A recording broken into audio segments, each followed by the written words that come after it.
Beans பொரியல் பண்ண போகிறேன். அதுக்கு எண்ணெய் காஞ்சிருச்சு. கடுகு உளுந்து சேர்த்துக்கலாம்.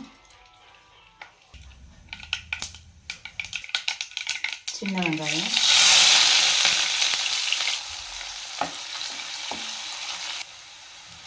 பச்சை மிளகாய், கருவேப்பிலை சேர்த்துக்கலாம். பீன்ஸ் சேர்த்துக்கலாம். தூள் உப்பு சேர்த்துக்கலாம்.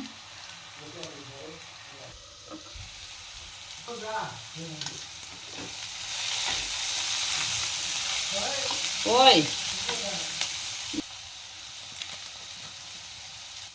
தேங்காய் பூ சேர்த்துக்கிறேன். நிலக்கடலை பருப்பை பொடி பண்ணி அதை இதில் சேர்த்துட்டு நல்லா கலந்து விட்டுக்கணும்.